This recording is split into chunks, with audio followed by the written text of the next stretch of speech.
जब मैंने पहली बार कैथरीन को देखा तो उसने एक ज्वलंत लाल रंग की पोशाक पहनी हुई थी और मेरे प्रतीक्षा कक्ष में एक पत्रिका लेकर के घबराई हुई सी बैठी थी। वह स्पष्ट रूप से सांस से बाहर थी। पिछले 20 मिनट से वह मनोचिकित्सा विभाग के कार्यालयों के बाहर गलियारे में चक्कर लगा रही थी, खुद को अपने साथ रखने के लिए मनाने की कोशिश कर रही थी और भाग नहीं रही थी। मैं उसका अभिवादन करने के लिए प्रतीक्षालय में गया और हमने हाथ मिलाया। मैंने देखा कि वह ठंडी और नम थी, जो उसकी चिंता की पुष्टि कर रही थी। वास्तव में मुझे मिलने का समय तय करने में उसे 2 महीने का साहस जुटाना पड़ा था। भले ही उसे 2 स्टाफ चिकित्सकों द्वारा मेरी मदद लेने की दृढ़ता से सलाह दी गई थी, जिन पर उसने भरोसा किया था। अंत में वह यहाँ थी। कैथरीन एक असाधारण रूप से आकर्षक महिला है, जिसके साथ मध्यम लंबाई के सुनहरे भूरी आंखें थीं।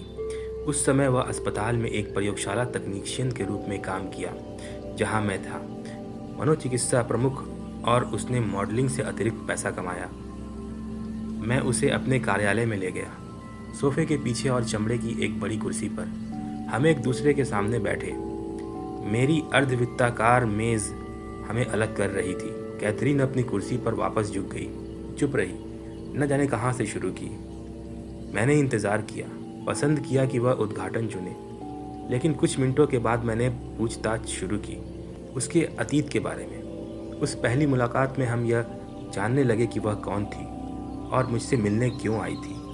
मेरे सवालों के जवाब में कैथरीन ने अपने जीवन की कहानी का खुलासा किया। वह बीच की बच्ची थी, जिसे मैसाचुसेट्स के एक छोटे से शहर में एक रूढ़िवादी कैथोलिक परिवार में पाला गया था। उसका भाई, जो उससे 3 साल पहले पैदा हुआ था, बहुत एथलेटिक था और उसने एक ऐसी स्वतंत्रता का आनंद लिया जिसकी उसे कभी अनुमति नहीं थी। उसकी छोटी बहन माता पिता दोनों की पसंदीदा थी। जब हमने उसके लक्षणों के बारे में बात करना शुरू किया तो वह काफ़ी तनावग्रस्त और घबराई हुई थी। उसका भाषण तेज था और वह आगे झुक गई, अपनी कोहनी को डेस्क पर टिका दिया। उसका जीवन हमेशा भय से भरा रहा। वह पानी से डरती थी, इस हद तक घुटन से डरती थी कि वह गोलियां नहीं निकल सकती। हवाई जहाज से डरती थी, अंधेरे से डरती थी और वह मरने से भी डरती थी। हाल के दिनों में उसका डर और गहराने लगा। सुरक्षित महसूस करने के लिए वह अक्सर अपने अपार्टमेंट में वॉक इन कोठरी में सोती थी। सो जाने से पहले उसे 2 से 3 घंटे अनिद्रा का सामना करना पड़ा। एक बार सो जाने के बाद वह हल्की और तंदुरुस्त होकर सोती थी, बार बार जागती थी। दुस्वप्न और नींद में चलने वाले एपिसोड, जो उसके बचपन को त्रस्त कर चुके थे, वापस आ रहे थे। जैसे जैसे उसके डर और लक्षणों ने उसे पंगु बना दिया, वह और अधिक उदास हो गई। जैसे ही कैथरीन ने बात करना जारी रखा, मैं समझ सकता था कि वह कितनी गहराई से पीड़ित थी। वर्षों से मैंने कैथरीन जैसे कई रोगियों को उनके डर की पीड़ा के माध्यम से मदद की थी और मुझे विश्वास था कि मैं भी उनकी मदद कर सकता हूँ। मैंने तय किया कि हम उसकी समस्याओं के मूल स्रोतों की तलाश में उसके बचपन में जाने की शुरुआत करेंगे। आमतौर पर इस तरह की अंतर्दृष्टि चिंता को कम करने में मदद करती है, यदि आवश्यक हो, और यदि वह गोलियां निगलने में सक्षम हो जाती है तो मैं उसे और अधिक आरामदायक बनाने के लिए कुछ हल्की चिंता विरोधी दवाएं दे सकता हूँ। यह कैथरीन के लक्षणों के लिए मानक पाठ्य पुस्तक उपचार था और मैं क्रॉनिक इलाज के लिए ट्रैंक्विलाइजर या यहाँ तक कि अवसाद रोधी दवाओं का उपयोग करने में कभी नहीं झिझकता। गंभीर भय और चिंताएं, अब मैं इन दवाओं का उपयोग बहुत कम और केवल अस्थायी रूप से करता हूँ, यदि बिल्कुल भी। इन लक्षणों की असली जड़ तक कोई दवा नहीं पहुँच सकती। कैथरीन और उसके जैसे अन्य लोगों के बारे के साथ मेरे अनुभवों ने मुझे यह साबित कर दिया कि अब मुझे पता है कि इलाज हो सकता है, न केवल लक्षणों को दबाने या छिपाने के लिए। पहले सत्र के दौरान मैं धीरे से उसे उसके बचपन में वापस लाने की कोशिश करता रहा। चूँकि कैथरीन को अपने शुरुआती वर्षों की कुछ आश्चर्यजनक घटनाएं याद थीं, इसलिए मैंने इस दमन को दूर करने के लिए सम्मोहन चिकित्सा को एक संभावित शॉर्टकट के रूप में मानने के लिए एक मानसिक टिप्पणी की। वह अपने बचपन में कोई विशेष रूप से दर्दनाक क्षण याद नहीं कर सकती थी जो उसके जीवन में भय से महाकाव्य की व्याख्या कर सके। जैसे जैसे उसने याद करने के लिए अपने दिमाग को तनाव दिया और बढ़ाया। स्मृति के अलग अलग टुकड़े उभरे। जब वह लगभग 5 वर्ष की थी तब वह घबरा गई थी जब किसी ने उसे डाइविंग बोर्ड से स्विमिंग पूल में धकेल दिया था।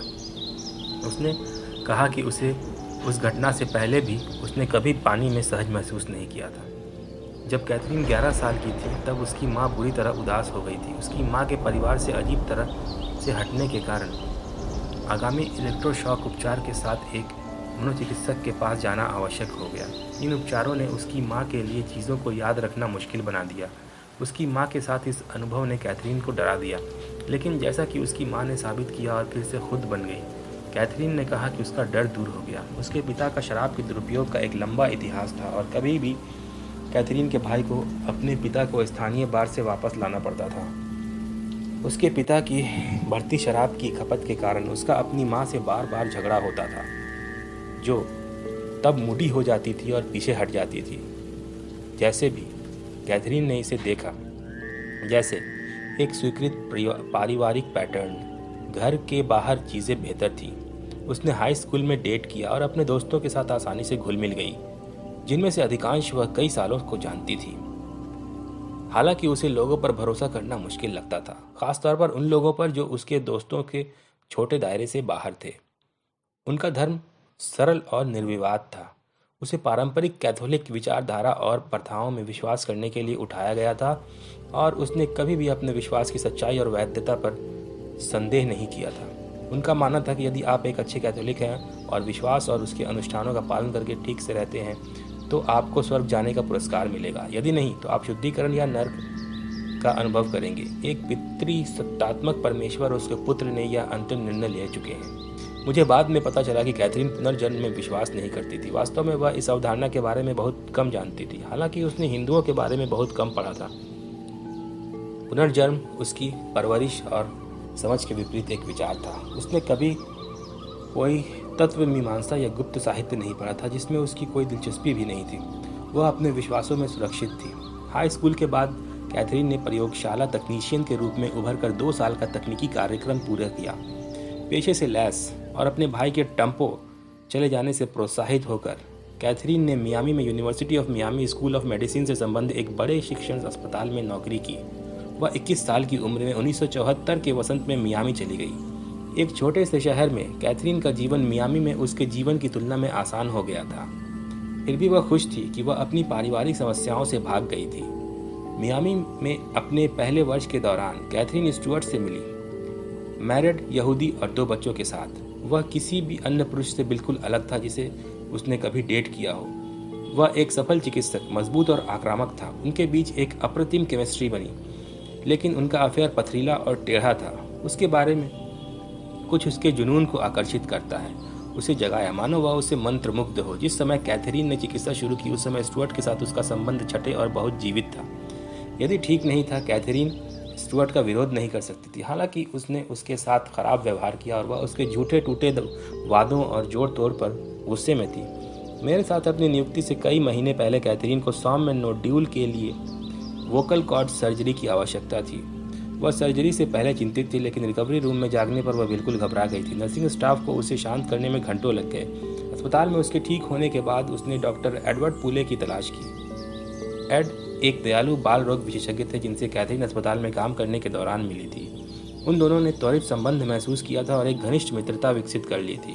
कैथरीन ने एड से खुलकर बात की। उसे अपने डर, स्टुअर्ट के साथ अपने रिश्ते के बारे में बताया और उसे लगा कि वह अपने जीवन पर नियंत्रण खो रही है।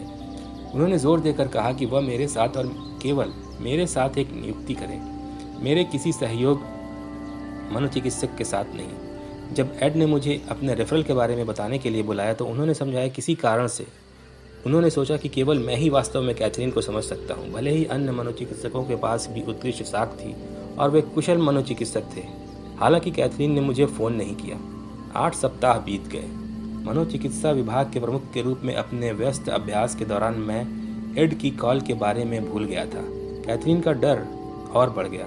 Doctor Frank Acker, chief of surgery, Catherine को वर्षों से आकस्मिक रूप से जानते थे और जब से उस प्रयोगशाला में जाते थे जहां वह काम करती थी तो वे अक्सर अच्छे स्वभाव वाले होते थे। उसने उसकी हाल की नाखुशी पर ध्यान दिया था और उसके तनाव को भांप लिया था। कई बार वह उसके लिए कुछ करना चाहता था, लेकिन झिझक रहा था। एक दोपहर के बाद फ्रैंक व्याख्यान देने के लिए एक छोटे से अस्पताल में जा रहा था। रास्ते में उसने देखा कि कैथरीन अपने घर जा रही थी, जो उसे अस्पताल के करीब था, और आवेगपूर्ण ढंग से उसे सड़क पर किनारे लहराया। मैं चाहता हूँ कि आप अब डॉक्टर वीस को देखें, वह खिड़की से चिल्लाया। कोई देरी नहीं। हालांकि सर्जन अक्सर आवेगपूर्ण तरीके से कार्य करते, यहाँ तक कि फ्रैंक भी इस बात से बेशकीमती थे कि वह कितने सशक्त थे। कैथरीन के घबराहट के दौरे और चिंता आवृत्ति और अवधि में बढ़ रही थी। उसे 2 आवर्तक रात्रि दवा लेने लगी। एक में जब वह उस पर गाड़ी चला रही थी, तब एक पुल गिर गया। उसकी कार नीचे पानी में गिर गई और वह फंस गई, डूब गई। दूसरे सपने में वह एक पिच काले कमरे में फंस गई, ठोकर खा रही थी और चीज़ों पर गिर रही थी, बाहर निकलने में असमर्थ थी। अंत में इन सपनों से तंग आकर वह मुझसे मिलने आई। कैथरीन के साथ अपने पहले सत्र के समय मुझे पता नहीं था कि मेरा जीवन उल्टा होने वाला है, कि मुझसे डरी हुई भ्रमित महिला डेस्क पर उत्प्रेरक होगी और फिर कभी पहले जैसी नहीं रहेगी।